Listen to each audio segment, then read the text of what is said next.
abierto el micrófono? No. Está bien. Está abajo.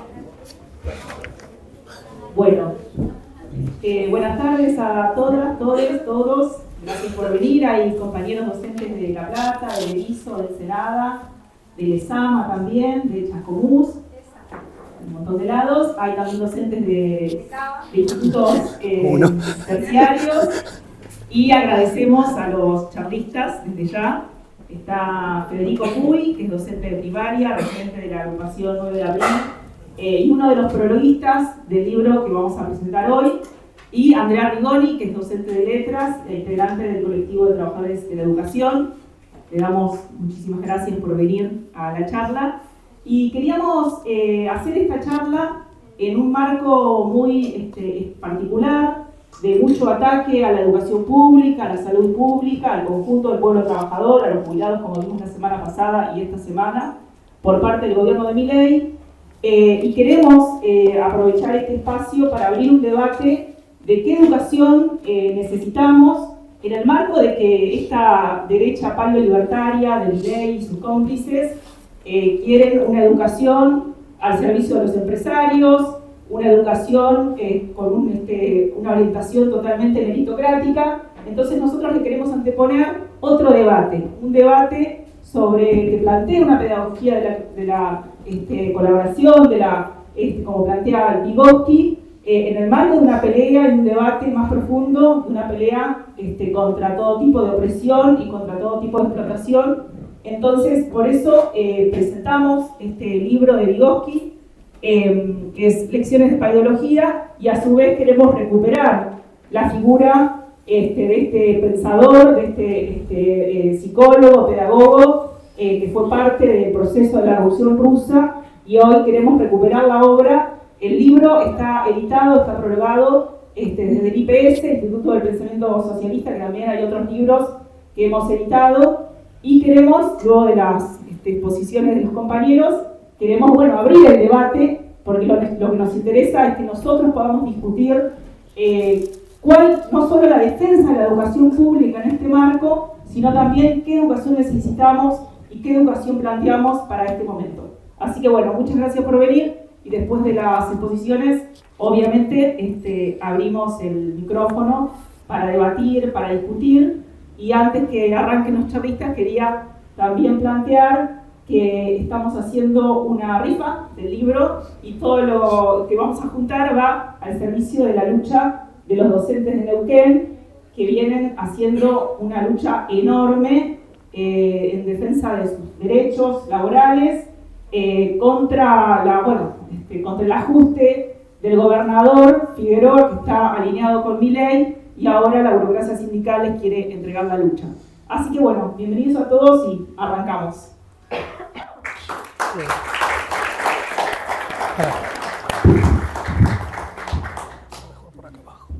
Buenas tardes. Primero les quería agradecer esta posibilidad de que podamos acceder a Vygotsky. Por algo que les voy a contar, para mí tiene un significado bastante especial, y además esta posibilidad de que nos juntemos en este contexto tan difícil, que podamos destinar unos minutos a poder pensar la situación, es casi una proeza, digamos, así que bienvenido eso. Y les decía, porque algo en especial, es una pequeña anécdota, algo así como que cuando éramos jóvenes, una época que yo fui joven, solíamos decir esa frase de Bernard Shaw, que era que la escuela había venido a interrumpir nuestra formación. Y yo quisiera hacer algo un poquito hereje, pero decir que lo que a esta altura, ya jubilada, siento que ha interrumpido permanentemente mi formación y la de otros, ha sido el propio capitalismo. A veces con forma de escuela, otras no. Y en ese sentido, el descubrimiento de Vygotsky para mí fue importante, porque yo empecé a trabajar prácticamente cuando se da la primera reforma con Menem. Hacía ya unos años había optado por dejar de trabajar en los ingresos en la facultad y otros trabajos del centro para ir a las escuelas de los barrios. Y la verdad que era un caos total. Estábamos en un contexto de despidos masivos,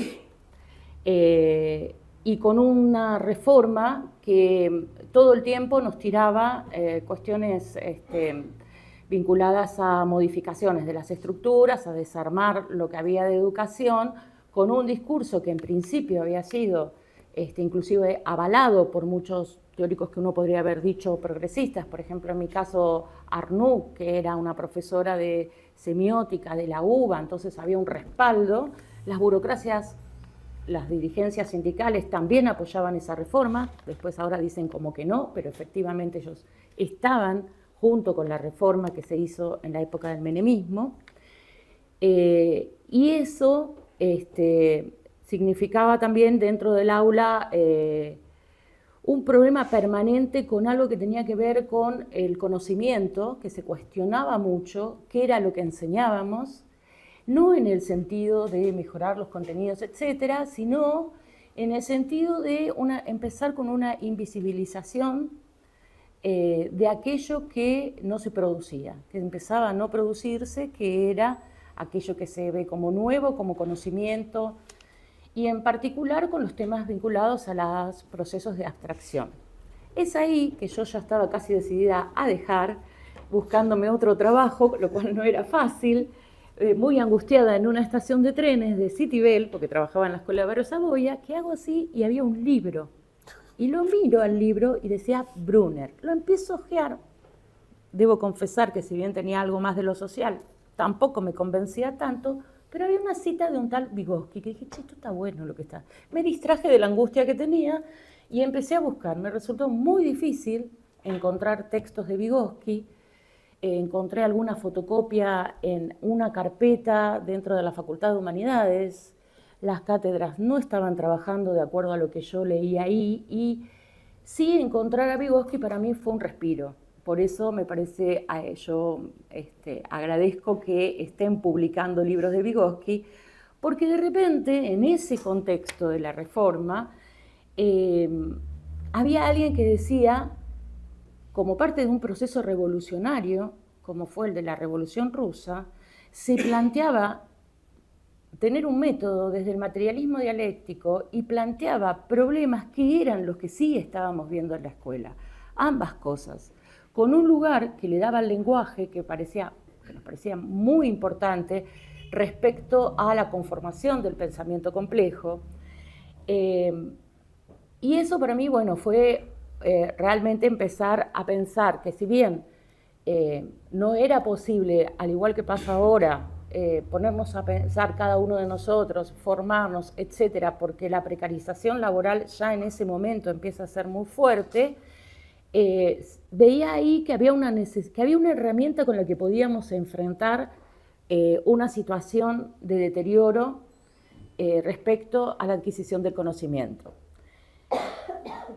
Por supuesto, nos fue llevando las luchas, así que no podría hablar de lo que está pasando hoy en educación sin mencionar las reformas, pero además las que intentaron hacer, el intento de la municipalización, el intento que desarmar lo que se conocía en ese momento como escuela especial, pero que hablábamos de capacidades diferentes, y que en donde lo que se veía es que bajo un discurso que también pasó con Stalin respecto a los estudios que hacía Vygotsky, desarmarlo con la idea de que todos tenían que recibir la misma educación, cuando en realidad lo que había era un cambio en la cuestión económica y destinar el dinero no a educación, sino a la carrera armamentística, etcétera, Guerra Fría.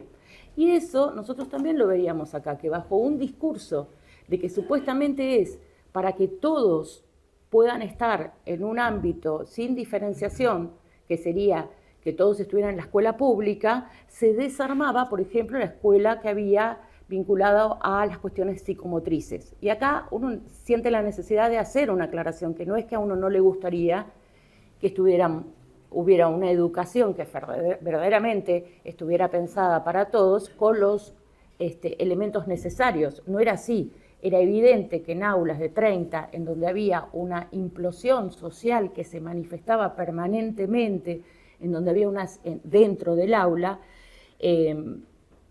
todo lo que significó, ¿no?, la década del 90, en los barrios, en el mundo del trabajo, en la precarización, etcétera, todo eso que explotaba en las escuelas significaba un ambiente muy poco amigable para que pudieran estar aquellas personas que necesitaban además una mirada y recursos materiales. Y aquí voy a que cuando habíamos resistido más o menos todo lo que fue la propuesta de escuelas voucher, la municipalización, que no me voy a detener en todo eso, pero fue un proceso de organización desde abajo, nunca desde los sindicatos. Nosotros después pudimos dar la lucha por conseguir, por recuperar los sindicatos, porque las direcciones sindicales lo que hacían era ir hacia el sostenimiento de estas mismas reformas. Entonces ahí, cuando más o menos habíamos podido resistir a algunas cuestiones, ocurrió que volvió la segunda reforma, que es una reforma que se da en el 2006 y que la quiero mencionar también porque allí hay otra vez una línea de continuidad con respecto a la primera reforma que tiene que ver con esa misma precarización de los sujetos y de la pedagogía y con lo que decimos un discurso sin materialidad, digamos, ¿no? En donde se hablaba de la inclusión como concepto, no una integralidad de la educación. Voy tomando estos conceptos porque los menciona Vygotsky, que me parece que es importante, sino de una inclusión que obviamente quienes tenemos una mirada sobre este contexto social sabemos que no se va a resolver con que todos estén en la escuela, sino con un cambio de justamente la situación social, material, etcétera, en la que vivimos y con lo que significa el capitalismo en este momento, pero que sí la escuela puede darnos herramientas para poder pensar. Y en eso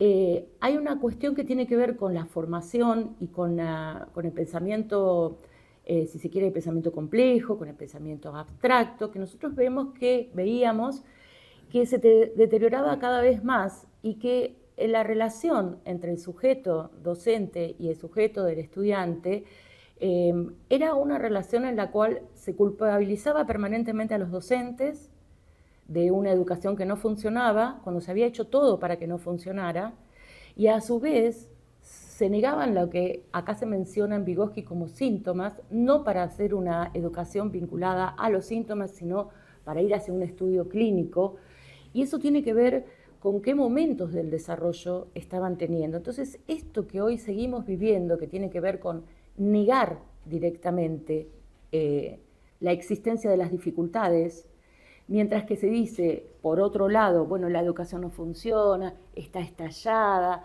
Nosotros acá en la provincia de Buenos Aires tenemos permanentemente una situación de decir, bueno, que pasen todos, como de negación de ver el problema que tenemos enfrente y de cómo lo abordamos a ese problema.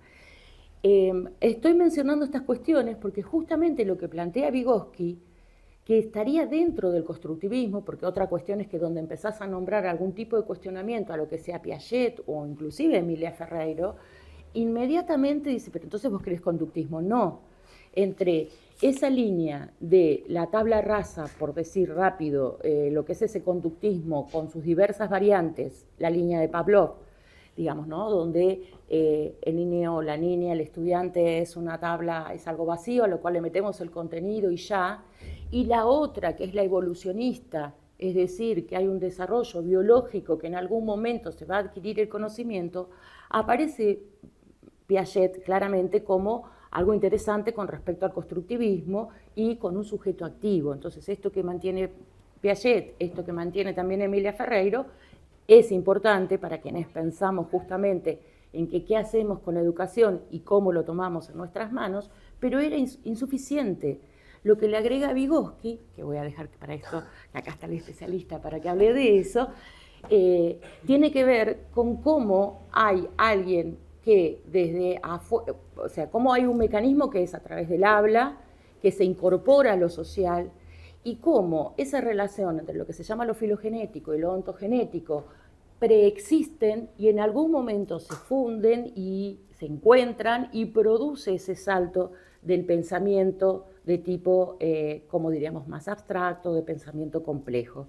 Esto no estaba de la misma manera en Piaget y esto hace una diferencia importante y esto nos permite pensar una pedagogía, y en este libro en particular, me estoy yendo ahora al libro, me fui del otro tema, porque bueno, no, es muy ameno el libro en el sentido de que está pensado como clases y que está pensado una forma propia, digamos, con un método propio, con un objeto propio, que no quiere decir que no tomemos desde la sociología o desde la psicología o desde la pedagogía en general, sino que sí lo pensemos a partir de analizar ese desarrollo y trabajando desde la práctica, porque lo que hace Vygotsky es trabajar, pensar también desde su propia práctica. Y bueno, ahí hay una serie de elementos muy interesantes para que podamos debatirlo, pero fundamentalmente, al punto al que quería ir, es que una vez que nosotros pudimos hacer esas resistencias y poder recuperar los sindicatos, algunos sindicatos, por ejemplo acá el regional del de Suteba La Plata, siempre nos quedaba pendiente por la posibilidad de pensar la educación en nuestras manos, porque nosotros estamos pensando que efectivamente los trabajadores, las trabajadoras, tenemos que tomar los medios de producción en nuestras manos, no va a haber otra forma de resolver, poder vivir de una manera mejor, pero a su vez necesitamos también tener una educación, pensarla la educación desde nosotros, desde la posibilidad de armar los programas, las planificaciones de historia desde la lucha de clases, o una geografía en la cual, que habían tachado, las menciono porque son cosas que en la reforma ocurrió, que se eliminara el concepto de historia y de geografía para unirlo en ciencias sociales. Claramente, ¿qué interés va a haber en que se sepa sobre la geografía si lo que estamos viendo es cómo se viene un extractivismo feroz? No es que no lo hubiera antes, sino que va a ser de una manera feroz a partir del RIGI, etcétera, etcétera, y cómo esas comunidades que están allí van a tener serias dificultades para poder sostenerse frente a esta nueva embestida del capital. Eso no viene solo. Ese extractivismo también está en la educación. Por eso que resistir es también tener algo para poner nosotros en ese debate. Porque además, perdón si me estoy yendo mucho, me dicen, porque además nos empezó a pasar algo que no nos pasaba antes, en la pandemia fue muy fuerte, que es que fuera la derecha la que tomara las banderas de la alfabetización, las banderas de la educación, el mismo desgraciado de Finocchiaro, que díganme cuál fue el proyecto que hizo acá, otra cosa que ajuste no, que trajeron a Sanchezini, un lobista, uno que estuvo metido en todas las reformas educativas para hacer negocios a la provincia de Buenos Aires como ministro. Entonces, esa gente es la que durante la pandemia armaba Zooms con grupos de familias en las cuales se combinaban todos esos conceptos más conservadores que de una educación vinculada a el concepto de educación como familia, etcétera, todo lo que venimos cuestionando, pero a su vez tomando esas banderas de la educación como la alfabetización, etcétera, etcétera. Por supuesto que eso es falso y lo estamos viendo ahora, por eso quería mencionarlo, que es una de las situaciones que tenemos, que es no solamente que eliminaron parte del salario de los docentes, que avanzan con las reformas laborales, sino que además están cercenando el derecho a huelga. Y esto muestra claramente cuál es el concepto que están manejando, que es una vez más el de que de alguna manera estén adentro de la escuela, y ahí yo digo que también tenemos que agregar a esto, voy a agregar algo más, que también les voy a publicitar otro libro que sacaron, que es la teoría de la reproducción social, el tema de los cuidados, y hay un libro que acaban de sacar de Boge, que me parece que está bueno, porque lo vamos a tener que pensar, yo creo, combinado, quizás eso falte en esta primeros elementos que nos da para pensar Vygotsky, para pensar como pivot, como para pensar cuál es la educación que nosotros estamos pensando hacia adelante, cómo vamos a resolver los problemas que genera evidentemente un deterioro social como el que estamos teniendo. Y bueno, y en ese sentido lo que han hecho es eliminar el derecho a huelga, tiene media sanción, con un criterio de que 30% se quede a cargo de la escuela, ¿no? De una guardería mínima, de una guardería, sí, de una guarda mínima, pero es una guardería. ¿Qué es lo que venimos sintiendo todo el tiempo? Que lo que quieren es que los tengamos a los pibes, a las pibas, a los chicos, a los niños adentro de la escuela, pero que a nadie le importa un pepino si aprenden o no aprenden, porque de última, si como acá en la provincia de Buenos Aires queremos empezar a decir que calificamos con A, B, C, D, no sé, quizás puede hacer, pero a fin de año no le pidas a los profes que pongan la calificación numérica con decimales. Estas situaciones estamos viviendo. Una situación de delirio entre una estructura que no funciona, una infraestructura que por eso decíamos lo que significó la reforma educativa, la segunda reforma educativa, donde hubo discursos sin materialidad, donde se dijo que entren todos los chicos a la escuela, que sea obligatorio el secundario, cuando no tenían ni asegurada la comida y quizás muchos de esos pibes querían laburar. Como no había trabajo, la solución fue que estuvieran todos dentro de la escuela. Y está bien, ¿quién no va a estar de acuerdo en que sí tendría que haber una formación? Pero primero hay que pensar, o a la par, cuáles son los medios de supervivencia. Y eso que se generaba como un discurso progresista, en parte lo era, pero en parte nosotros lo llamamos la reforma Durlock, porque no estaba pensada la escuela, se eliminaron bibliotecas, gabinetes, todo espacio podía ser factible de armar 2 parecitas de Durlock y un aula. Eso es lo que venimos viviendo. Y entonces más una separación entre directivos y docentes, perdiendo el rol de asesor pedagógico, de pensarla la educación, en el caso de los directivos, para tener que ser quienes controlen, quienes disciplinen a los docentes y quienes resuelvan permanentemente problemas tales como infraestructura, si llegan los alimentos o no llegan los alimentos a las escuelas, etcétera, etcétera. Bueno, un poco eso, en todo ese maroma, que además dimos la pelea por recuperar los sindicatos, siempre nos costó poder hacer los espacios para poder pensar la educación desde la clase fragmentada que somos, etcétera, pero pensándola como una herramienta que nos permita prefigurar hacia adelante cómo debería ser esa educación que queremos y que además nos dé las herramientas, porque nos estamos quedando en silencio frente a esto de que la derecha hable de educación, de que tenga el tupé de hablar de educación. Y porque vuelven a aparecer los mismos fantasmas, porque de repente tenemos otra vez hablando voucher. Yo pensé que ya me iba a morir tranquilita sin volver a escuchar la maldita palabra voucher. Pero no, acá estamos otra vez enfrente con esta posibilidad de una escuela voucher. Entonces, todo esto también viene acompañado de unas enormes resistencias, como volvió a ocurrir ahora con la marcha de educación.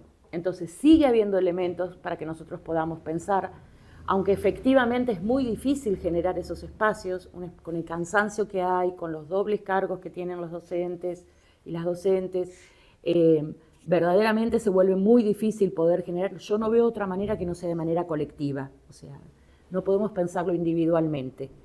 Y bueno, y dejo abierta ahí para que Lucas siga, no sé, Federico, perdón, si querés seguir. Como quieras. No, bueno, eso, básicamente. A mí me parece que es un elemento muy importante tener esa herramienta, ese pivot primero de Vygotsky, como para que, bueno, lo charlemos después, qué elementos nos da, qué nos permite pensar, qué nos permite abrir hacia adelante y cómo nos reapropiamos de que esa bandera de la educación sea nuestra bandera y no se la regalemos a la derecha en un hacer como si hubiera educación cuando no la está viendo. Y bueno, pues ya está, perdón que le hice más largo.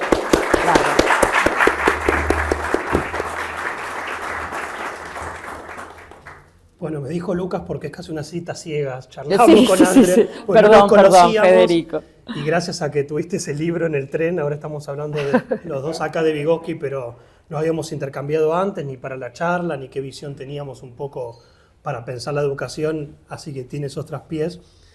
Bueno, agradecer también por la invitación a la charla. Creo que estar debatiendo, somos de dos corrientes políticas distintas y estar debatiendo lo mismo, es decir, con qué ideas pasamos a la ofensiva nosotros, ante una ofensiva de la derecha ideológica muy fuerte, de la meritocracia, del individualismo, del emprendedurismo, casi del sálvese quien pueda, y nuestra idea de traer a Vygotsky era un poco esa, ¿no? O sea, batallar con nuestra ideología a una ofensiva muy grande de la derecha y también ante una desilusión de muchos sectores de las ideas del progresismo en educación que durante todos estos años han venido también fracasando. Y es parte de un trabajo militante, el proyecto editorial, sacamos lecciones de paidología que se tradujo por primera vez al castellano del ruso. Hay una edición en francés, creo que hay una edición en portugués también, pero nunca había estado traducido al español en forma completa. Ahora me voy a referir a eso porque Vygotsky es uno de los autores marxistas que más ha sufrido un maltrato por diferentes sectores de su propia teoría. Incluso lo comparábamos con Gramsci, que uno puede encontrar diferentes tipos, no solo de interpretación, sino de traducción, de lectura o de organización de sus propios libros y su propia teoría. Con Vygotsky pasa exactamente lo mismo, y la idea que tenemos es poder sacar varios libros más y empezar a reapropiarnos colectivamente del conjunto de la obra de Vygotsky, tanto de psicología pedagógica, que lo traje con la edición de Aike, que es un librazo también, que también está traducido por Alejandro, que es el mismo traductor del libro nuestro de lecciones de paidología, Psicología del arte, que realmente es un libro muy revolucionario, que habla sobre la creatividad, el arte, la dialéctica para las infancias, que es muy importante, para ver si logramos desde nuestra clase empezar a reapropiarnos de un marco teórico, una educación teórica que tiene mucho de práctico de la Revolución Rusa y que ha sido interpretado de diferentes maneras, y por eso también lo queremos reponer. Y en principio, o sea, la censura que sufre Vygotsky es doble. Por un lado, lo que mencionabas vos, André, del estalinismo, cuando Stalin se hace con el poder del partido bolchevique en plena Revolución Rusa, que comienza, si se quiere, la reacción dentro de la revolución, donde ya Lenin fallecido y Trotsky exiliado y expulsado del partido por la camarilla que formó Stalin dentro de Rusia, ya en principio lo primero que se prohíbe son las propias obras de Vygotsky. Y esta ciencia particular que es paidología, que es la ciencia del estudio del desarrollo infantil y del adolescente, Stalin lo prohíbe por considerarlo que tiene métodos que no son correctos para analizar las realidades y los potenciales desarrollos de las infancias, y ya empieza una censura muy grande donde todas las citas que Vygotsky hace a Lenin, a Marx, a Engels y a Trotsky son completamente borradas. Entonces, cuando Vygotsky empieza a reponerse en las universidades, en la academia, ya llegan estas obras recortadas por el propio stalinismo, y la academia no se propone recuperar y decir, bueno, mira, me parece que hay que pensar la retraducción de las obras, ir a buscar los originales, ver dónde está cortado, ver dónde está censurado. Entonces aparece un Vygotsky que forma parte de una teoría, si se quiere, social y cultural en general, y la academia le quita todo el filo materialista, dialéctico y revolucionario de Vygotsky. No solo en su teoría, en su metodología y en el desarrollo del propio Vygotsky en las diferentes obras, sino que cuando uno va a estudiar Vygotsky en cualquier profesorado, no se sabe que es marxista, no se sabe que Vygotsky fue parte de la Revolución Rusa, con un rol destacadísimo como intelectual y en forma práctica en el Ministerio de Educación del Estado Obrero, en la Academia del Juguete, imagínense la cantidad de cosas que pensaba Vygotsky para los niños de Rusia, en la psicología o en la ciencia en Rusia, y entonces nos llega mucho más recortado a los profesorados de formación docente que lo que llega a la academia, y tenemos apenas unas citas muy chiquititas sobre algunos conceptos, los más conocidos de Vygotsky, como son desarrollo próximo, que viene totalmente recortado. Entonces nuestra tarea fue doble. Por un lado, tener las traducciones originales del ruso, y con un traductor como Alejandro, que traduce las obras de Dostoyevsky también, y es un especialista en la traducción del ruso, y se pone a fijarse concepto por concepto en su propia traducción, es decir, es un profesional realmente de la traducción del ruso, recuperar las obras por parte de la censura stalinista y reponerlo en clave revolucionaria. Y el otro día que estábamos presentando también el libro en Córdoba, varios compañeros docentes, compañeras docentes nos decían que cuando habían llevado a Vygotsky nadie sabía ni siquiera que era un revolucionario. Y entonces la primera tarea a reponer con la obra de Vygotsky es qué se hizo en educación en la Revolución Rusa, de la cual Vygotsky forma parte importantísima de todo el proceso. Y cuando nosotros escuchamos hoy que tenemos las cifras actuales, que hay 1 millón de chicos, que dice UNICEF, que se van a dormir sin cenar, en Rusia la tarea educativa de las infancias eran 7 millones de niños y niñas y adolescentes en plena indigencia luego de la Primera Guerra Mundial. Es decir, la tarea bolchevique fue inmensa. Tenían que sacar del analfabetismo al 80% de la población total de Rusia. Y ni hablar de las investigaciones que el propio Vygotsky realiza en lo que eran los pueblos más alejados de Moscú o de Petrogrado, donde la situación de indigencia, de atraso de las masas era terrible. Y en educación, además de que desde ya es un proceso revolucionario, la clase obrera construye su propio gobierno, se toma el poder, se expropia a los capitalistas y se pone todos los recursos que tiene una nación en función de poder desarrollar en forma creativa, materialmente, de sacar a las penurias a las masas de ese país, en educación fue realmente un proceso completamente renovador y revolucionario. Se creó la enseñanza mixta, antes no existía, estaba dividido por género, se empiezan a construir escuelas y jardines, antes no existía, se hacen guarderías para los hijos y las hijas de la clase trabajadora, se eliminan los premios y castigos, no había nota numérica, no había medallas que antes se daban a los alumnos por haber aprobado tal o cual carrera, y se crea una especie de autoorganización de la propia comunidad educativa a través de los soviets de la educación, especie de asambleas entre docentes, trabajadores del barrio, de esa zona, de las diferentes fábricas, los docentes, como forma de autoorganizar la propia discusión educativa, donde allí mismo se discutían los recursos, la enseñanza, los contenidos, además de la discusión de la organización y la planificación económica en forma asamblearia y soviética, en este caso de la educación. Pero tanto esta discusión del analfabetismo, que el Estado ruso pone todos los recursos para sacar del analfabetismo y se llega, después de 10 años de revolución, de un 80% a un 10% de analfabetismo, es decir, una tarea titánica que pone en pie el Estado revolucionario, se pensaba de alguna manera como una forma de socializar la crianza. Esto que traía Andrea de la discusión de la reproducción o no, si la escuela es un lugar de cuidados o no, o si solo se reproduce en el sentido que el niño y la niña están en una escuela para que la familia pueda ir a trabajar y simplemente los guardamos y de alguna manera terminamos reproduciendo la propia mano de obra de la clase trabajadora, sino que se proponían un sistema de socialización de la crianza que incluía grandes edificios con deporte, con cultura, con arte, con pedagogía, con escuelas, con las fábricas, donde los niños podían estar todo el tiempo que querían y la familia podía elegir cuándo ir a buscarlos, cuándo no, cuánto tiempo lo dejaban, en manos de los mejores pedagogos y los mejores intelectuales y trabajadores de Rusia, como forma de pensar una ofensiva para elevar el nivel cultural de las grandes masas de Rusia que se encontraban en una situación de atraso total. Entonces, la primera pregunta para pensar es, ¿qué lejos que estamos de pensar una educación que esté realmente al servicio de la emancipación intelectual y material del conjunto de la clase obrera, del conjunto de la sociedad?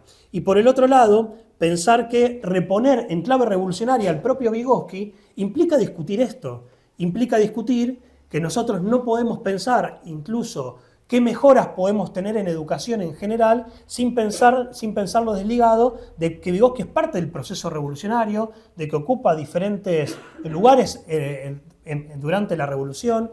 Vygotsky muere muy joven además, no logra desarrollar la cantidad de cosas que tenía escritos, que están en otros libros de cartas y de folletos de Vygotsky, que es enorme, porque muere muy temprano y no se logra, además de con la reacción estalinista, la compilación de todas sus obras, pero interviene en psicología, interviene en ciencia, interviene en educación, interviene en el desarrollo infantil y realmente es un acervo para nosotros los marxistas, los que somos socialistas, empezar a pensar y retomar esos hilos de continuidad que deja Vygotsky como forma de pensar la educación y la revolución y pensarnos hoy en dos niveles. Por un lado, en la denuncia en la propia educación capitalista que tenemos y por el otro lado, en empezar a recrear un imaginario completamente distinto al que trabajamos todos los días en las escuelas.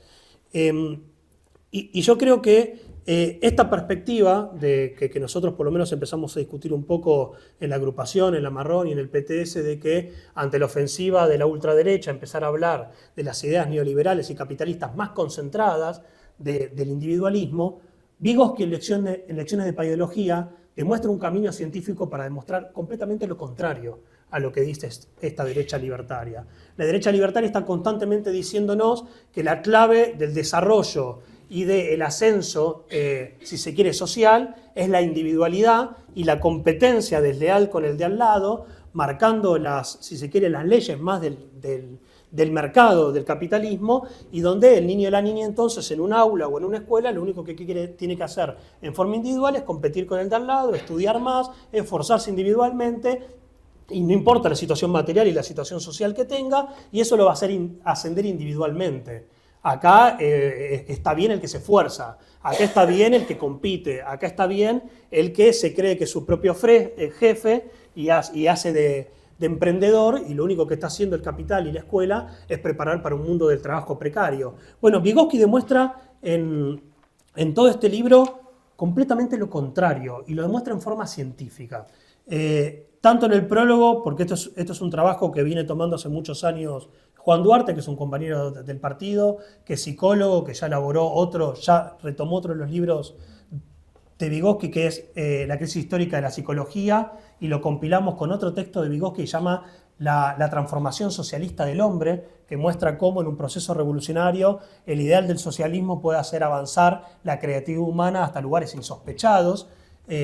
Y junto con Iván Otero, que escribimos el prólogo del libro, van a ver que está dividido en dos el libro, Lecciones de Paideología, que la primera parte empieza a retomar algunos conceptos y empieza a hacer una discusión sobre ciencia, sobre dialéctica, sobre cómo estudiar el desarrollo de las infancias, hace una discusión con Piaget, hace una discusión con otras corrientes, y si se quiere que lo podemos resumir en dos cosas. Una, pelea Vygotsky con las corrientes conductistas de su época, bastante parecido a lo que vos decías, Sandra, en el sentido de que no es algo novedoso desde el punto de vista teórico, pero está a la ofensiva total con estos gobiernos, pero que Vygotsky ya discute el problema de la dualidad.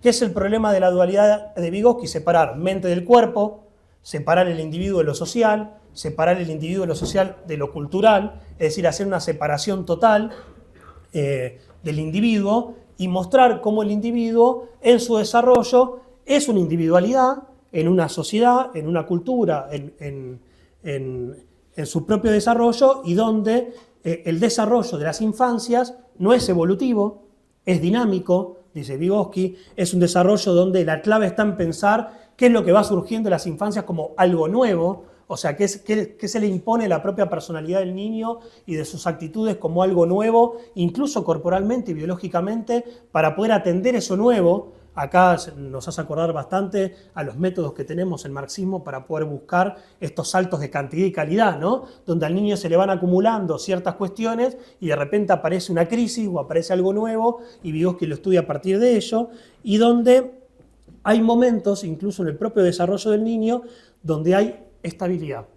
Momentos de estabilidad que se van acumulando diferentes contradicciones, momentos de crisis y momentos de post-crisis. Y si nosotros lo tomamos eso, en las aulas, si tuviésemos estos elementos para discutir las aulas, yo soy maestro de 4º grado en Barracas, que ahora me voy a referir a algunas particularidades que me hizo pensar el libro porque te hace repensar las prácticas educativas, es que cuando vemos un chico en 6º, 7º grado, de 1er, 2º año, atrás de todo, con la capucha, no te habla, no te contesta, no se socializa, lo que uno ve externamente es una cosa. ¿Y quién analiza lo que le está pasando internamente? Es decir, ¿en qué momento de su propio desarrollo está el niño, la niña o el adolescente, en el sentido de que internamente qué formaciones se le están construyendo o qué crisis se está atravesando de identidad o lo que fuese para que reaccione de esa manera? Y la educación hoy es completamente contraria a la que marca Vygotsky en Paideología, donde lo único que observamos es lo externo del chico o de la chica. No sé, hiperactividad, yo que soy de primaria. Dice, no, el chico se mueve por todos lados, es hiperactivo, hay que medicalizarlo. Y le ponen un sello, ¿no? Y dice, tiene síndrome de tal cosa. Es decir, hay una ofensiva capitalista, de la mano también de un reduccionismo de las neurociencias, donde el comportamiento corporal o biológico del niño, si no es adecuado a lo que nosotros esperamos de alguna manera, hay que patologizarlo.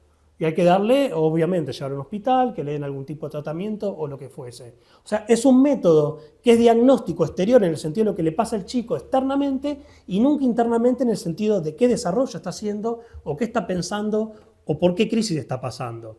Y otro de los conceptos que a mí me llamó mucho la atención de Vygotsky, y yo no lo tenía en cuenta para nada, es el problema de la edad. Que ahí hay un debate con Piaget en el sentido de cómo esquematizar, ¿no? Cómo son las edades de los chicos.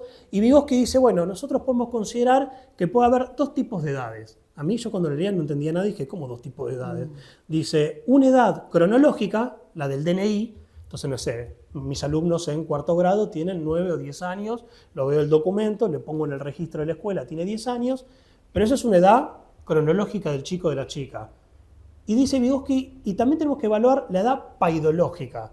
¿Qué significa la edad paidológica? Hacer un promedio general en base a estudios clínicos de muchos chicos y chicas y ver en qué grado está el desarrollo de ese chico o de esa chica de algunas funciones psicológicas, de su propio desarrollo, de qué es lo que está pensando, etc. Entonces vos tenés chicos, yo tengo chicos por ejemplo en 4º grado, que no saben leer y escribir todavía. La pandemia los mató. O sea, son chicos que tienen un montón de problemáticas para poder adquirir la lectura y la escritura, y si yo me tengo que basar solo en la edad cronológica, tengo que decir, bueno, ese chico tiene que repetir, porque no puede pasar a 5º grado sin saber leer y escribir. Pero nadie analiza la edad paidológica en el sentido que, por lo social, por las propias vivencias que toma mucho Vygotsky en el libro, en el sentido de cómo incorpora las situaciones personales y sociales que él va viviendo, por cómo el medio donde vive, lo que le sucede en la casa, en un club, en el barrio o en la escuela, afecta a él y cómo lo interpreta a él y cómo él también cambia ese propio medio, es decir, una situación más compleja, cómo podemos pensar las infancias, y entonces, bueno, quizás la edad paidológica, el desarrollo del chico sea otra, y tenemos que pensar otro abordaje por parte de la enseñanza para poder acercarnos a él y poder pensar cómo potenciar su desarrollo. Digo, y en estos 3 conceptos, tanto la paidología como ciencia del desarrollo, para estudiar el desarrollo de las infancias, como el concepto de vivencia, el desarrollo como un concepto dinámico, no estático, como algo nuevo, que surgen cosas nuevas, que tenemos que evaluar, que lo vemos siempre en las escuelas. La vivencia, la herencia, Vygotsky discute mucho el tema de la herencia, ya está, entonces yo estoy como si fuese determinado en última instancia por la herencia genética que tengo, entonces no tengo ningún cambio relacionado con lo social o con la experiencia que yo hago, o cómo lo vivo o cómo lo dejo de vivir, entonces estoy determinado en última instancia. Esto con respecto a las neurociencias es una avanzada muy fuerte, lo genético tiene un peso muy fuerte y lo social no tiene prácticamente peso, por eso este dualismo que discutía Vygotsky, donde vos tenés que ver lo genético, la herencia, el medio, lo social, y que está mediada la enseñanza y el desarrollo, está mediado socialmente y culturalmente, y desde ahí Vygotsky saca en este último libro de Lecciones de Paidología alguna especie de lo que yo considero por lo menos una reinterpretación de su concepto más importante, que es el de zona de desarrollo próximo. Yo cuando lo estudié en el profesorado me dieron una cosita así chiquitita, ¿no? Decía el sujeto de la educación, antes se estudiaba eso, el sujeto de la educación son nuestros niños y nuestras niñas, estaba bien esa materia, y de Vygotsky me llegó solo un parrafito que decía, bueno, para que el chico avance lo tenés que poner con uno más capaz y el docente tiene que mediar para ayudarlo como el docente que tiene otro nivel, entonces lo ayuda. Yo con mi optimismo pedagógico fui al aula los primeros días, creía que me las sabía todas, aparte el profesor no me enseñaron nada, llegué, el aula era un lío total, y dije, bueno, evalué un poco el aula y dije, bueno, puse un chico más capaz, con otro que todavía no había llegado a la lectura y a la escritura, y dije, bueno, yo los siento juntos, y por algún método de Vygotsky, de lo que leí en el profesorado, el otro va a empezar a escribir, ¿no? Entonces resulta que el pibe que ya sabía leer, primero le puso una carpeta en el medio. Yo dije, bueno, sí, no me copies, que Vygotsky dice, ojo la imitación, el chico por imitación también puede avanzar rápidamente en la lectura, en la escritura o en otras cuestiones. Entonces el otro que no sabía nada se empezó a parar un poco para leerle el cuaderno al de al lado y el otro le puso una piña. Yo dije, bueno, Vygotsky fracasó completamente, se sientan individual, 3 a dirección, se terminó todo, porque lo vemos totalmente recortado. Y en este libro, Lecciones de Paidología, Vygotsky explica cómo la zona de desarrollo próximo debería ser la forma de estudio de las infancias, en el sentido de que si yo uno la edad cronológica con la edad paidológica y a partir de ese análisis que hago en el sentido de, bueno, veremos en qué situación está, tiene 9, 10 años y debería tener tales características generales según un estudio, entonces yo tengo que ver en qué lugar está, y no sobre los frutos ya maduros, dice Vygotsky. Claro, uno va a la escuela y dice, bueno, lee y escribe, perfecto. Ya está, o sea, terminó ese proceso de adquirir la alfabetización. Cuando la alfabetización es un tema muchísimo más complejo. Ya sabe multiplicar, bueno, perfecto, terminó. O sea, siempre nos basamos como en lo que ya adquirió el niño y la niña. Vygotsky dice, no, la zona de desarrollo próximo tiene que ser ese lugar donde el niño está transitando internamente para pasar al siguiente nivel. Y eso no lo analiza nadie. Nosotros como docentes trabajamos, o sea, nosotros siempre deberíamos trabajar sobre el próximo nivel que tenga el chico o la chica, porque nosotros ¿qué queremos? Hacerlos avanzar. hacerlos potenciar su desarrollo. Entonces, en esa zona de desarrollo próximo, donde sí es con un compañero más capaz, en colaboración con ese compañero más capaz, con un adulto que no viene y los trata como una tabla rasa, en el sentido que una tabla rasa que dice, bueno, yo bajo acá, ustedes escúchenme, copien del pizarrón, se terminó, es decir, que el niño es una hoja en blanco, que lo podemos rellenar con lo que nosotros digamos, y ojo que esto Milei lo usa mucho, lo usa muchísimo, que dice que nosotros adoctrinamos, porque bajamos línea en las escuelas y los niños son tablas rasas, que todo lo que yo le voy a dar lo incorporan en forma totalmente pasiva y acrítica, cuando no es así, cuando hay debate, cuando lo van incorporando en forma diferente, etc. Yo creo que hace a diferentes conceptos teóricos muy profundos del propio Vygotsky que nos hace pensar dos cuestiones y con eso voy intentando cerrar. Por un lado, no tenemos esta ciencia de la paidología hoy actualmente. Se terminó cuando Stalin se hizo con el poder en Rusia, prohibió a todos los paidólogos que se reunían en institutos, donde incluso decían, bueno, tendría que haber un paidólogo por escuela y en la escuela debería haber también un médico, porque lo biológico más lo psicológico. Entonces los revolucionarios pensaban así, en esos soviets de la enseñanza. No tenemos esta ciencia.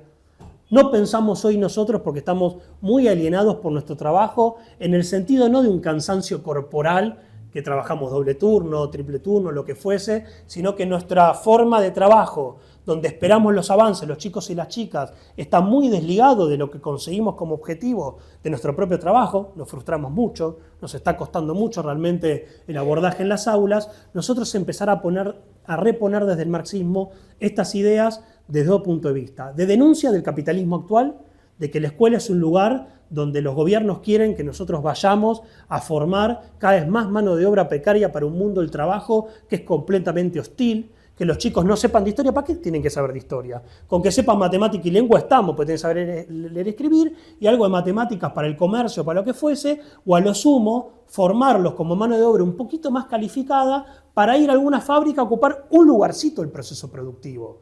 No para entender la complejidad del proceso productivo que en la Revolución Rusa se trabajó en las escuelas como educación politécnica, donde los chicos iban a la fábrica y la fábrica a la escuela, había una unidad entre fábrica y escuela, donde se aprendía en una sociedad socializada a trabajar mejor los objetos de trabajo y la producción, y el niño podía entender incluso, bueno, tengo este objeto, lo trabajé de esta manera, me salió mal al final, me salió bien, pude producir más, pude producir menos, es decir, algunas leyes generales de la producción que te pueden servir como método científico para que el chico avance en comprensiones de otro tipo.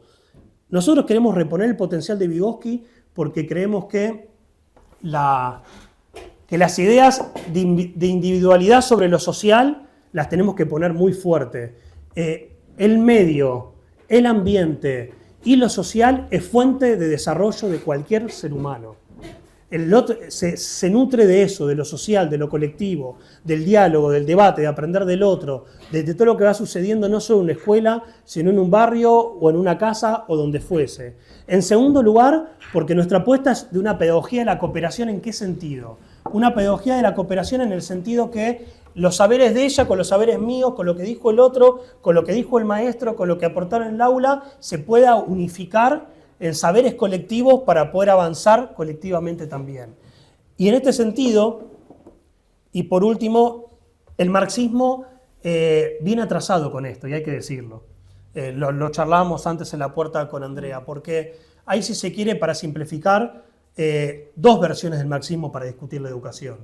Por un lado, una tendencia más estructuralista, que tiene mucho de verdad. Todos habremos leído algo de Louis Althusser, un revolucionario francés, que dice que la escuela es el aparato ideológico número uno del Estado burgués y que ahí se desarrolla el conjunto de la ideología y la filosofía de la clase dominante. Entonces no hay nada por hacer, es decir, está todo determinado en última instancia.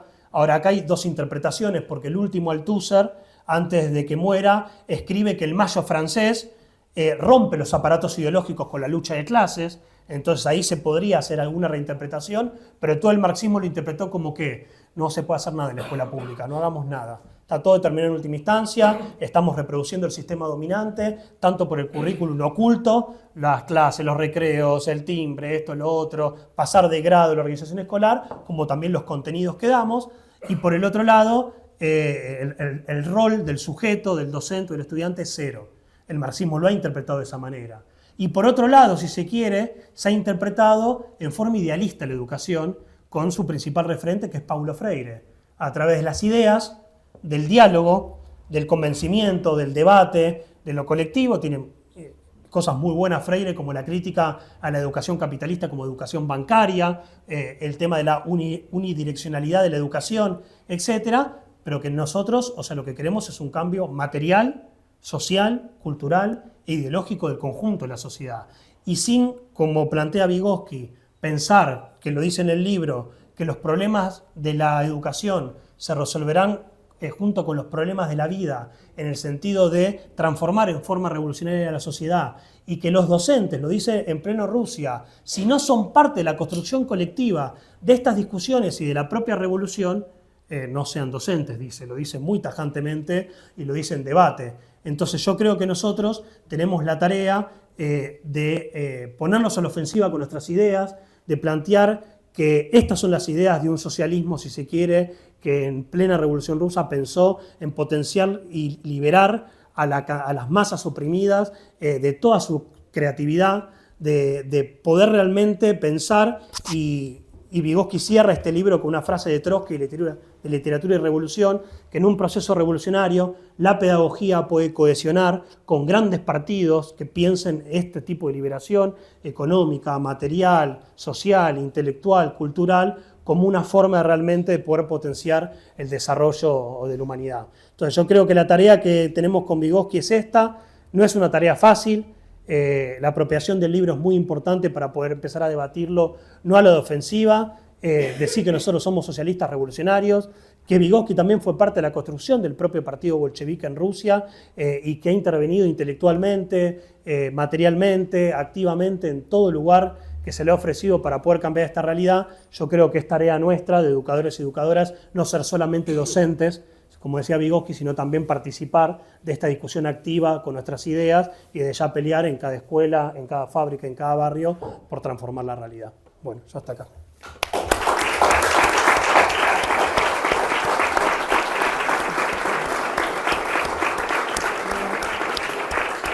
Bueno, gracias, compañeros, compañeras. Bueno, abrimos el debate. Me parece que hay un montón de ideas para debatir, así que el que quiera plantear algo, dudas, opiniones, experiencias de la escuela. Bueno, acá hay muchos que somos profes de secundaria, pero también hay maestras, de terciario, así que, bueno, bienvenidos todos los que quieran intervenir, participar. Puede ser con micrófono o sin micrófono. Que no están... No, se escucha. Por los textos que nombrabas que no están, no sé si no están editados o no están traducidos aún y que son los más del final de la vida. Esos, digamos, los están leyendo, están pensando en editarlos, en traducirlos. Nombraste cartas. No, está, o sea, vamos a intentar sacar lecciones de biología del adolescente, porque este está más centrado en las infancias, psicología pedagógica, que es y psicología del arte, como 3 más al hilo para reapropiarnos de la obra. Una tarea sencillísima. Quizás no vaya a la escuela y me dedique a leer.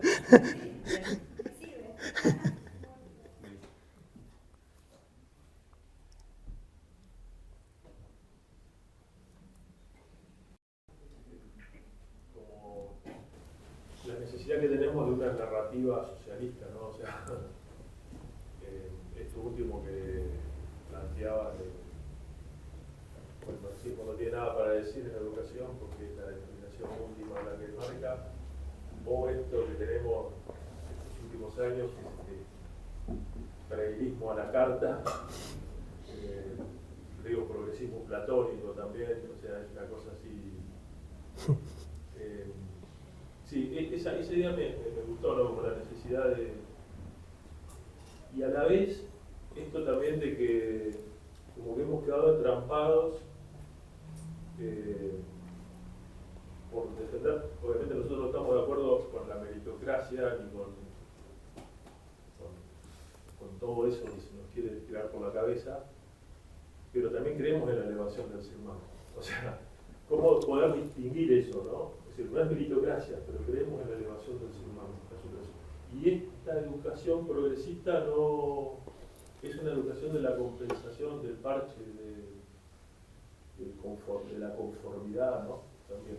Y no podemos romper con eso, de que quedamos siempre entrampados, corriendo detrás, por no quedar a la derecha de las políticas progresistas.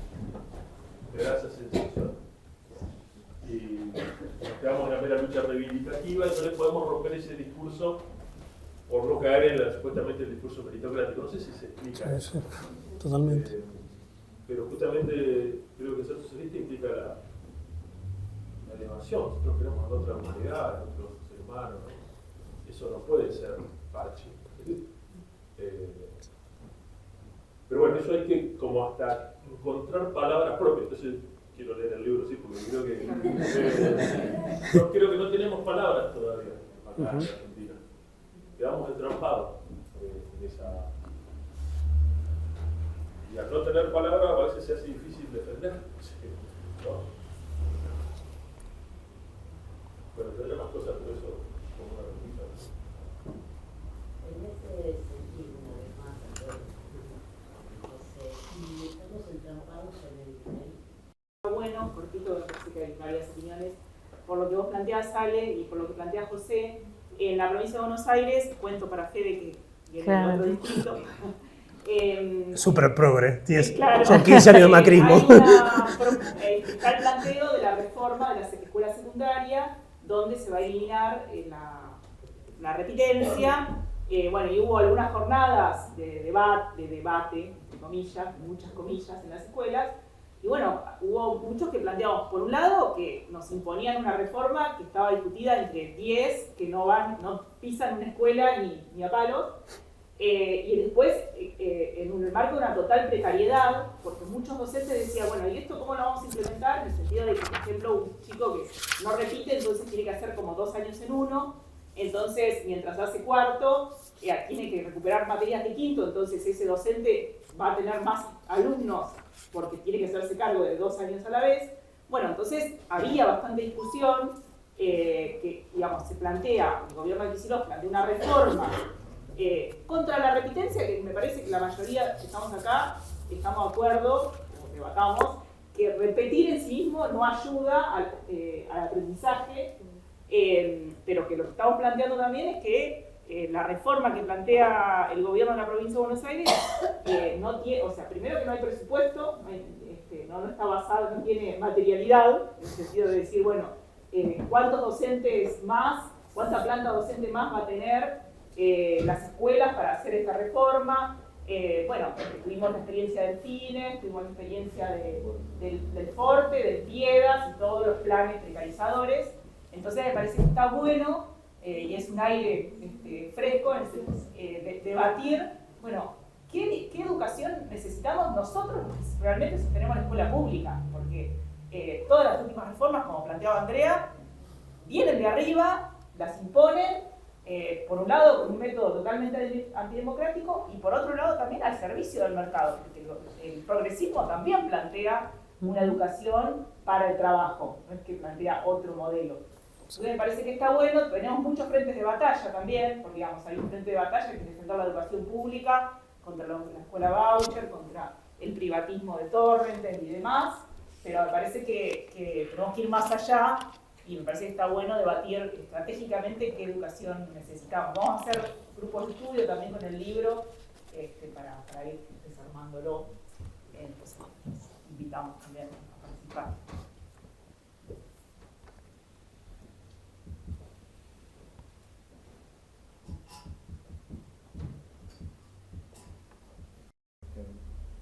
No sé si en el libro se dice algo de esto, pero en otras charlas había escuchado que acá en Argentina había habido un estudio paleológico, un desarrollo de paleología. Eso quedó, no sé si se sabe, si quedó en algo en que aportó.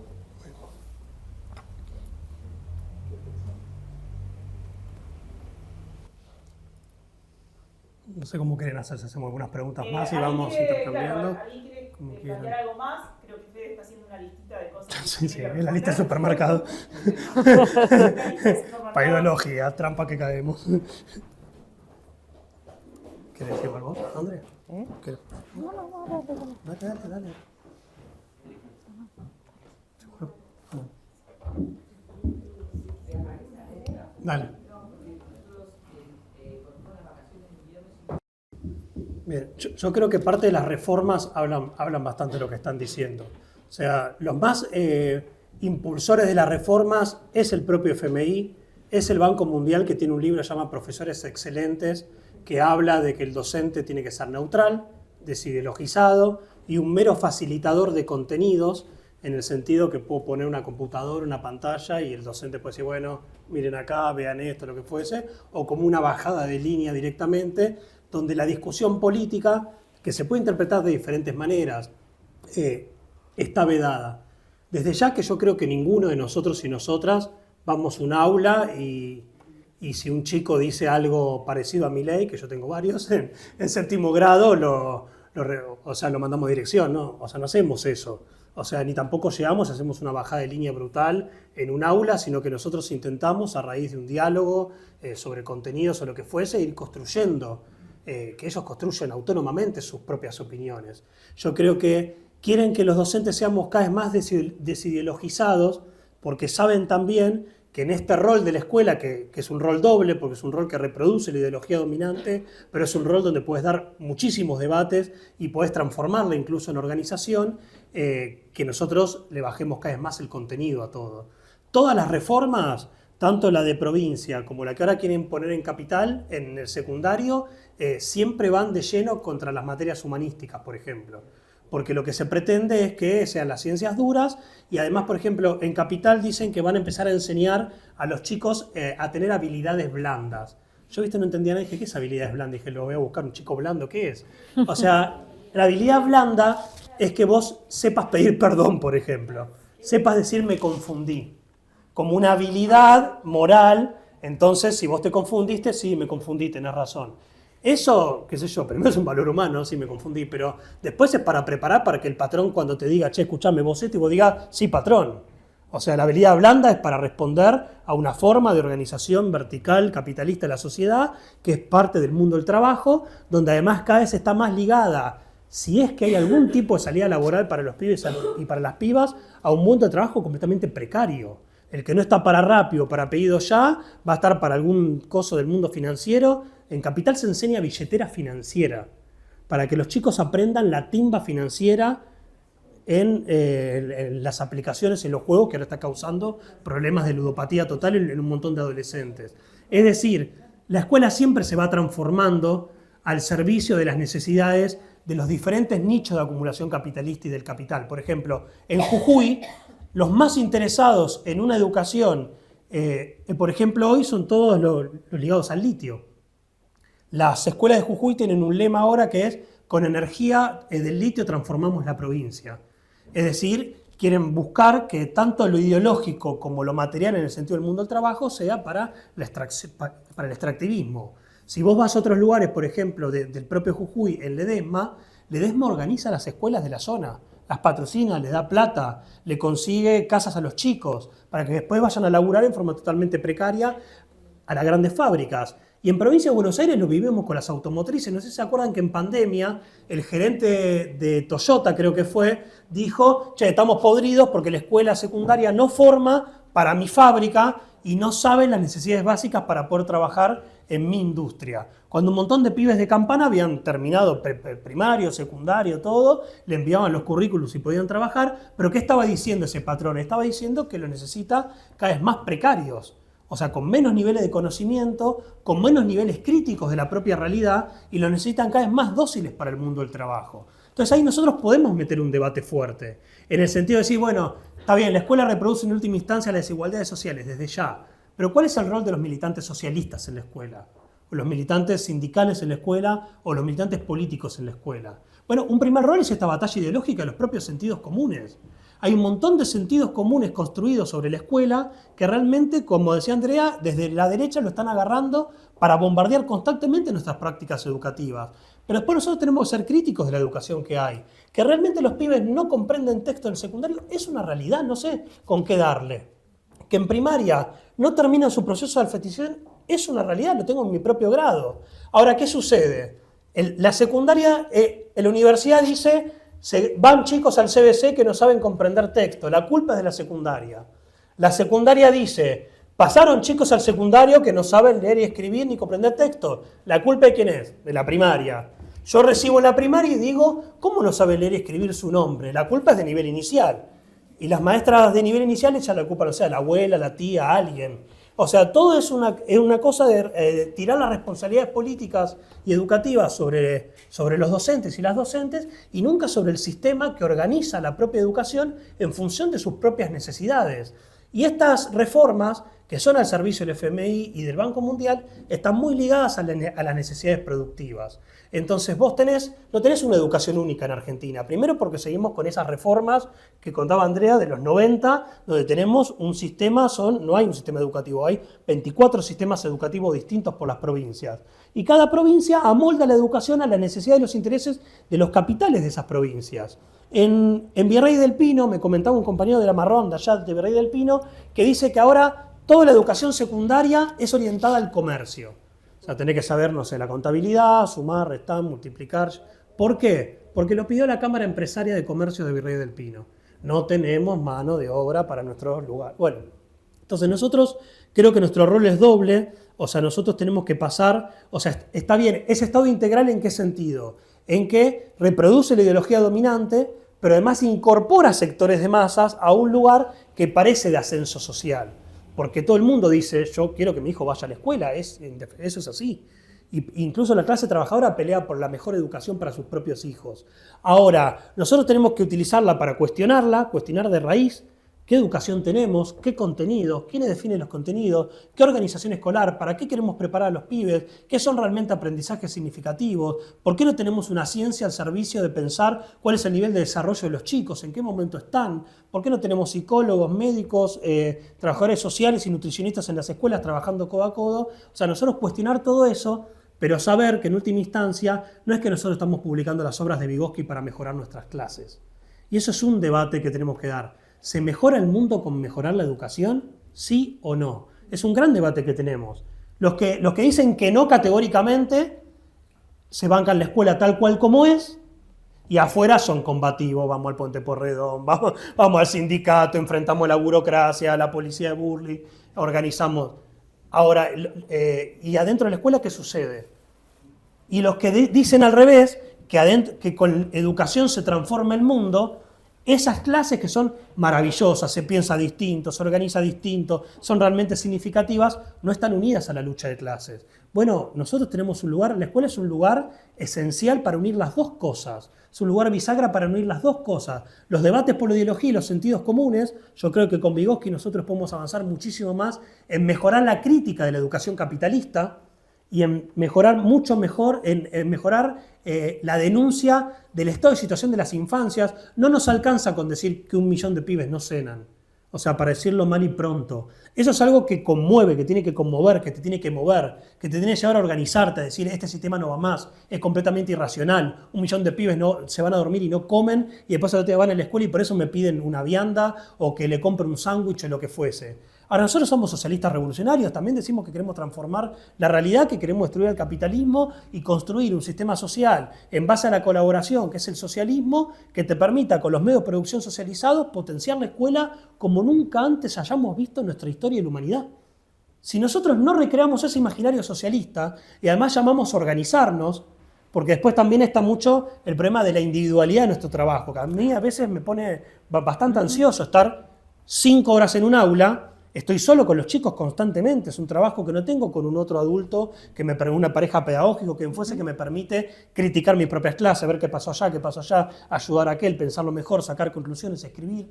Entonces, contra esa individualidad, pensar lo colectivo de la escuela y pensar también la construcción de nuestro propio partido, en el sentido que pensamos que no hay manera de liberar esa potencia de la creatividad humana si no es con la revolución, no está en nuestro ideario del día a día cotidiano de la escuela. No para llegar al aula y decir vive el socialismo, porque además tenemos otro problema, que es que se nos cae Venezuela encima, que toda la mentira del socialismo real del siglo XXI, que está en una crisis política enorme, nosotros tenemos que explicar que queremos un socialismo desde abajo, un socialismo autoorganizado con estos soviets de la enseñanza, que nosotros imaginamos que el rol docente en la escuela es cumplir el rol de autoorganización de la comunidad educativa. ¿Por qué están tan separadas las familias de la escuela? ¿Por qué las familias no intervienen en los debates de contenidos educativos? Y no intervienen porque hay una separación brutal. Yo tengo que pelear todos los días en la sala de maestros para una compañera que incluso quizás es votante del FIT, que te dice, no, la familia de fulanito, increíble, mejor ni le hables. Claro, porque hay un nivel de descomposición social tan grande que la familia de fulanito está hablando que la mamá o el papá tiene una cantidad de problemas personales, individuales, sociales y de su familia, que el niño está en un abandono total. Y la responsabilidad es directamente de la familia. Bueno, son discusiones que hay que dar que me parece para pelear por otros sentidos comunes, y yo creo que Vygotsky, la discusión del reduccionismo, aporta muchísimo a hacerlo más integral. Social y cultural, habla del lenguaje, habla del desarrollo, habla del medio, habla del aprendizaje, para que nosotros también podamos tener un discurso un poco más integrado y no solo sea la lucha en general, sino es la lucha también por conquistar otras ideas. Yo creo que eso es una tarea fundamental. Y por último, por lo que decían de la trampa del progresismo, que me detengo cortito y después de última podemos decirlo de nuevo. Yo creo que es así. Lo planteaste vos, ¿no? No, bueno, entre los dos lo plantearon. Es así. O sea, el ideal de defensa de la escuela pública, en última instancia de esta escuela pública, es un ideal que nosotros a veces caemos. ¿Por qué? Porque está tan atacada que la tenemos que defender. Pero la escuela pública que nosotros queremos tampoco es la que tenemos. Tampoco es la que tenemos. Esa falsa idea de que deja sentado el progresismo en Argentina, desde el peronismo a esta parte, pasando por diferentes momentos, es que la escuela, un poco más piola, más inclusiva, con mejores contenidos y más presupuesto, es un lugar de ascenso social, de igualitarismo. Somos todos iguales en la escuela, el guardapolvo blanco, etc., y todos accedemos a la educación. Ahora, ¿con eso alcanza para construir una sociedad basada en otros valores que no sea de la libre competencia, el individualismo, la meritocracia, del emprendedurismo, y además pensar que se puede potenciar el desarrollo del ser humano a niveles infinitos si nos sacamos de encima a quienes se apropian de la cooperación humana, que son los capitalistas? Bueno, eso no está en discusión para el progresismo, porque el progresismo quiere administrar la miseria de lo posible, un poco más de Estado, un poco menos de Estado, pero hoy estamos llegando a niveles de que el propio Grabois el otro día salió a decir de que tenemos que hacer guarderías y que el problema de la vocación docente es el gran problema de la escuela pública. Por no hablar de Cristina, por no hablar de Massa, por no hablar de tantos. Es decir, me parece que el progresismo está cada vez más a derecha en esto y nosotros no podemos quedarnos simplemente en la idea de defensa de la escuela pública en general, sino poner nuestras ideas socialistas a la ofensiva. No, Como sí, no querías hablar, te lo di. Sí, pero, está bien, ¿querés que diga algo? Estoy de acuerdo. Agregar por ahí este reconto que hacía un poco de las reformas, viene a cuenta de cuánto hace que vienen planteando las mismas cuestiones y que esto se va a ir profundizando porque por el mismo momento del capitalismo, digamos, ¿no? Y de lo que está pensado para la clase trabajadora. Entonces, avanzar con lo que podamos sobre cómo nos vamos pensando herramientas es súper necesario.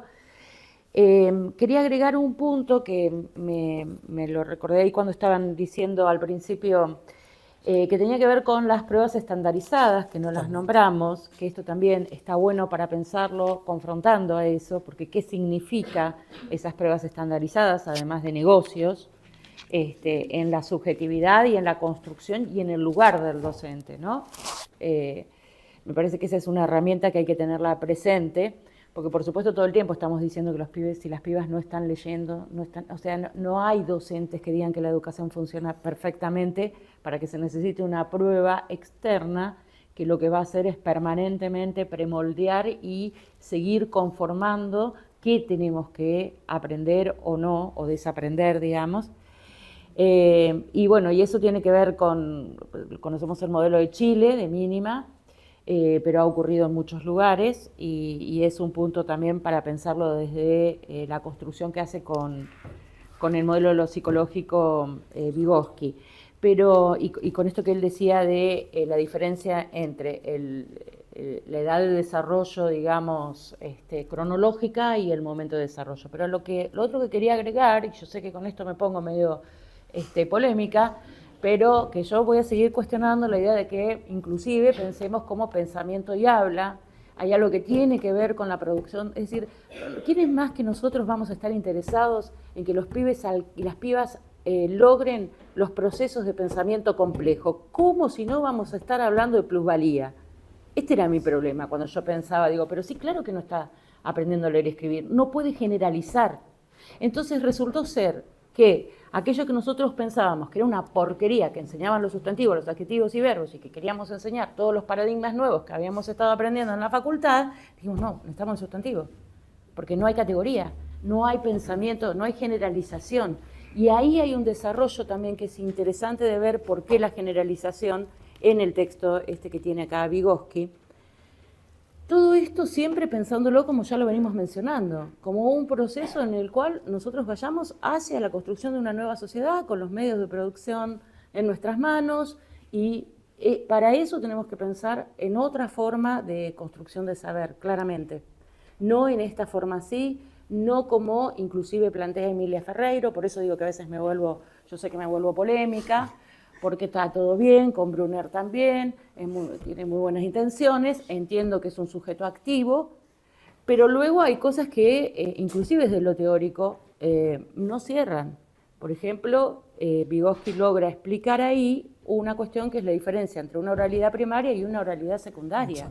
Entonces, ¿por qué nosotros dejamos que esto siga ocurriendo pensando que es tremendamente violenta la evaluación, la corrección, corregir la forma de la escritura, cuando esas mismas niñeces se fueron a dormir sin comer, han tenido abuso sexual? Este es el disparate que nosotros vivimos permanentemente.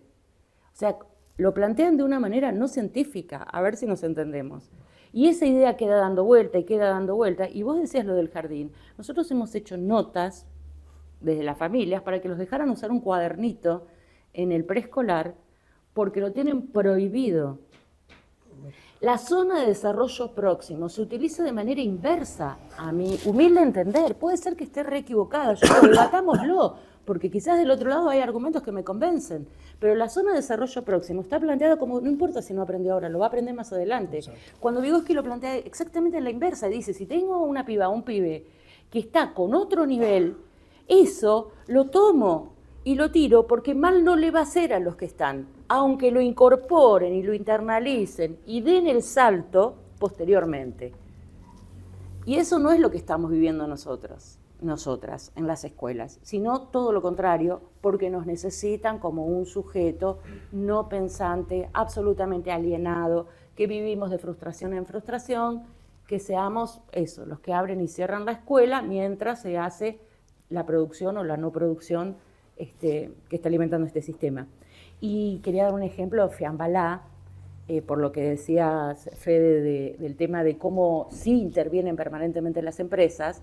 Fiambalá es un lugar pequeño, no sé si lo ubican, es en Catamarca, ahí están las termas, son termas que son termas curativas, digamos, y los chicos, las chicas ahí se han criado en conexión con eso y con lo que significaba. Nosotros no lo sabemos, es municipal, pero vienen muchos extranjeros a bañarse en esas aguas porque son curativas. Todo ese proceso que había fue destruido porque lo que sí se instaló fue una empresa de extracción de litio que se hizo cargo de la escuela permanentemente, en el sentido de que los chicos vinieran a la fábrica, etcétera, etcétera, darles elementos, darles útiles, etcétera. Es decir, necesitan para conseguir eso que llaman las comunidades la licencia social, modificar una subjetividad y ser los que van a proveer de ese bienestar. También pasó en San Juan. ¿Qué tenemos ahora? Tenemos mejor población, tenemos que haya mayor trabajo, que haya mejorado la educación en esos lugares, que esos conocimientos que inclusive había quizás hasta de manera natural en la relación con el medio, en lugar de trabajarlos y hacer de eso un mayor desarrollo de un pensamiento científico, inclusive, es decir, que no quede, no quiero decir esto, no lo digo de manera despectiva, sino en el sentido de que pase de cuestiones individuales a poder hacer esa generalización y pensarlo de una manera como significa la producción en otras escalas. Bueno, todo eso se elimina porque entonces lo que queda ahí es esa empresa que se va a ir y que va a dejar ahí los desechos. Entonces, bueno, hay mucho para resistir. Ha habido etapas así en las que decíamos esto es imposible, nos van a pasar por arriba y bueno, no sé cómo, pero logramos dar vuelta que no se municipalizara cuando era número cantado que nos municipalizaban. Hemos tenido presentismo durante un montón de años y lo hemos podido dar vuelta. Hoy están peleando en Neuquén de vuelta. Es agotador pensar que estamos siempre parados en ese mismo lugar de la precarización, tanto pedagógica como laboral concretamente, ¿no? Pero sí hay herramientas para seguir pensándolo y hay herramientas para seguir luchando, que bueno, nos tendremos que seguir organizando, por supuesto, pero está claro que estamos frente a un momento muy particular, en el sentido, sí, de que hayan podido organizar a cierta juventud, no era lo que era habitual que nos pasara, que se organizaran en favor de defender ideas conservadoras. Entonces eso también nos ha traído como cuestiones de volver a pensar y repensar, ¿no? ¿Qué pasa con el pensamiento mágico? ¿Qué pasa con la construcción de ciertas subjetividades? Así que bueno, no me quiero ir mucho, pero me parece que está buenísimo que queden fechas en que nos podamos seguir reuniendo de a poco, en los tiempos que podamos, entre todos, a seguir pensando estas cuestiones. Te lo dejo a vos. Bueno, buenísimo el debate. No sé si hay alguien más que quiera plantear algo más. Como decía Andrea, es la primera charla de varios encuentros que queremos hacer, talleres. Bueno, todo el que quiera el libro, se lo podemos ofrecer. Y también queremos hacer esto, o sea, abrir el debate. Este debate es muy profundo, no se puede agotar en una sola charla, obviamente. Además, se abrieron muchas discusiones. Así que bueno, nos parece muy importante continuar el debate. Yo quería hacer dos invitaciones antes de seguir el debate, que quiera plantear algo más, obviamente. En primer lugar, quería invitarlos a todos, a todas, el próximo 11 de septiembre, el día de la maestra y maestro, justo tenemos una movilización que es muy importante, bueno, contra el veto de Milei al aumento módico de las jubilaciones. Bueno, estamos convocando a movilizar al Congreso. Se había planteado para el jueves 12, lo adelantaron para los maestros podamos ir. Para que los maestros tengamos un día de lucha. Y después quería comentar que hay algunos grabados muy hermosos que hizo nuestra compañera Carolina, que se están ofreciendo a colaboración, y todo lo que se aporte va para el Fondo de Lucha de Neuquén, que como planteaba Andrea y como planteábamos al principio, están dando una lucha enorme. No es el único lugar donde están luchando, en Santa Fe Entre también. Ríos. Y en Entre Ríos, y obviamente denunciar a las conducciones sindicales una vez más, que con su silencio cómplice están dejando pasar el ajuste. Bueno, seguimos exigiendo asambleas, cuerpos delegados, discusiones que permanecen y hoy más que nunca son muy importantes. Así que bueno, agradecemos a todos, a todas por haber venido. Después, el que no pudo venir, la idea es publicar la charla, va a estar publicada en La Izquierda Diario, para el que quiera recuperar algo de la charla, o para el que no pudo venir, también lo queremos publicar para seguir difundiendo las ideas de Vygotsky y recuperando estas ideas tan valiosas desde el marxismo. Bueno, muchas gracias a todos. No sé si alguien quiere comentar algo. No quiero cerrar así. Bueno. Lucas. No. Una cosita. No, me parece maravilloso, ¿no? La charla, la presentación del libro, que estemos acá, que nos hayamos tomado el tiempo. Yo sé que somos todos laburantes y venimos muertos, ¿no? Porque venimos con todo el agotamiento de la semana. Y venimos de realidades muy complejas en las escuelas, ¿no? O sea, yo trabajo en una escuela técnica y estaba discutiendo esta semana con compañeros el tema de la esencialidad. Y había compañeros que decían, bueno, pero si nos dan unos mangos, porque hay profes que no vienen. Entonces, bueno, toda una situación, o sea, no solo los pibes, sino que los mismos compañeros docentes, que bueno, van a ser afectados por este tipo de cosas, se ven como influenciados por este tema de la presencialidad ante la crisis y ante la falta de recursos, ¿no? Y no encontrarle salida y decir, bueno, si nos dan unos pesos, por ahí podemos hacer algo, ¿no? Las escuelas están realmente cruzadas por toda esta crisis, y es lo que estamos viendo. Entonces, podernos a pensar un poquito un espacio de intervención diferente, me parece maravilloso, me parece esperanzador, ¿está bien? Me parece que es el espacio que tenemos que tener los que queremos ser revolucionarios, ¿no? Un espacio diferente donde decimos, bueno, mirá, hay otras cosas, ¿no? Hay otra forma, podemos tener otra vida, no es así como te dicen. Pero bueno, les agradezco, la verdad, un gusto a todos y bueno, gracias.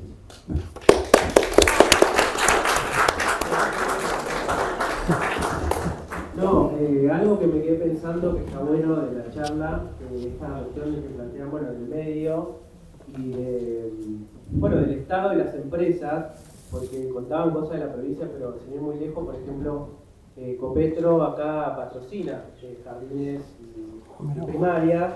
Incluso la otra vez me pasó una situación que estábamos discutiendo con una de las secretarias de la escuela que está cerca ahí de Copetro, y me decía que ellas estaban peleando porque justamente el municipio, o sea, Ensenada, de Seco, el consejo escolar, no le querían dar una reja, que quieren como habilitar un espacio porque es muy chiquita la escuela, y que fue el consejo y le dijo el mismo discurso de Milei, no hay plata, y entonces ellas lo que estaban diciendo, bueno, Copetro no se va a ir, lo que vamos a hacer es pedirle que nos den porque ya han donado, porque hay muchas empresas como IPF también que dan un montón de cosas, y no solo elementos, sino que manuales también, o sea que esta cuestión de lo ideológico y lo político también, ¿no? Y me quedé mucho con la cuestión de discutir los sentidos comunes, porque ahí la discusión era, bueno, no sé, Copetro te está matando, o sea, vos le estás pidiendo, porque dice, bueno, el Consejo no nos va a dar, el Estado no nos va a dar, saquémosle algo a una empresa multimillonaria que además de que nos mata, bueno, capaz que le sacamos algo. Y esos son todos los sentidos comunes que hay que discutir, me parece que aparte se retroalimenta, porque el Estado mismo es el que viene financiando la escuela, y la escuela obviamente se cae a pedazos, tenés incluso, la secretaria me decía, mirá, acá pasan unos caños de gas que no sabemos, si patrocina Copetro la escuela, van a entrar y van a poder ver y van a quizás aportar algo de dinero para arreglar y que no explote la escuela, o sea, a ese nivel de degradación del sistema capitalista que justamente el Estado gobierna para estas empresas, porque incluso el otro día el mismo Mario Seco discutiendo con Caputo y que decía que nosotros pudimos construir caminos y pudimos hacer un montón de cosas con la comunidad organizada y ellos les quieren arreglar todas las empresas, pero las empresas le donan incluso un montón de plata, incluso construyeron un anfiteatro con plata de Copetro, o sea que eso ya viene sucediendo, ¿no? Y que el Estado mismo es el que, incluso eso, nos dicen acusa a nosotros de hacerle el juego a la derecha, es hacerle el juego, o sea, porque te financia la educación pública, muchos de las familias, y por eso también hay que discutir con las familias, y muchos de los docentes también te dicen, bueno, la escuela se cae a pedazos, quizás que vengan, no sé, la empresa privada, y está muy naturalizado, no sé, en Ensenada también, a partir de las fundaciones dan charlas ideológicas con docentes, porque regalan cosas para el laboratorio, y dan charlas ideológicas, IPF, sobre las energías renovables, que también es toda una discusión, la misma empresa que te contamina es la que te plantea la transición energética. En la República de los Niños entonces, pusieron también. Hay un debate ahí de no dejar pasar, muchos lo ven como natural, porque ya viene sucediendo que las empresas entran a las escuelas y dan charlas. Y ahí es una discusión, nosotros lo hemos discutido, ¿no? La directora dice, bueno, pero ustedes también pueden dar charlas. La cuestión es que no estamos, no es el mismo, no es lo mismo la empresa, claro, damos charlas, pero no es lo mismo que hacen las empresas, ¿no? Porque aparte estamos discutiendo la educación pública, o sea, una empresa no tiene que entrar ahí, pero entra, o sea, ya entra. Entonces el discurso de Milei entra también con ya lo que viene pasando y lo que viene haciendo el progresismo con la educación pública. No, a mí me parecía que estaba bueno porque están re buenos los espacios, me parece que todo esto nos hace pensar un montón y que invitando a esta actividad en las escuelas, intercambiando con compañeros y todo, me parece que había interés o sea, son debates que generan interés y que yo creo que aún en el contexto en el que estamos, donde por supuesto que es difícil, es una situación difícil porque estamos con muchos frentes de batallas abiertos, porque hay ataques muy importantes de la derecha y porque dentro de las escuelas lo más evidente de todo es que hay una crisis educativa enorme y eso en todos los niveles. Yo soy profe de plástica, entonces laburo en secundaria, en primaria, en varios niveles, y te cruzás con la frustración de los compañeros, no solo liquidados por los ritmos de laburo, sino por la frustración de que posta, que a todos les preocupa que los chicos no aprenden a leer. Las maestras de grado se sienten re frustradas y terminan echando de culpa a la familia, pero en primer lugar vos las escuchás hablar y pasa por una frustración propia, personal, de que no logran de que esos chicos, y vos ves que esos pibes, te imaginás que qué será la vida de esos chicos. Es una cosa re angustiante en un sentido porque todos los vemos después en la secundaria, vemos los quilombos que tienen. Entonces, que en ese contexto donde pareciera que está todo mal, igual en la escuela suceden cosas maravillosas, porque realmente nosotros en nuestra práctica docente, lo que decía Seba también recién, en el Senado, a partir de esta situación hicimos charlas con trabajadores de SECO, una empresa, digamos, que están despedidos, pero que son compañeros que hacen una experiencia de reconvertir, digamos, la descomposición de la basura en energía eléctrica. O sea, se pueden abrir debates súper interesantes. Tuvimos la semana de la ESI, donde hicimos debates en un montón de escuelas, surgieron cosas re piolas con los chicos, pero es todo a pulmón y por nosotros.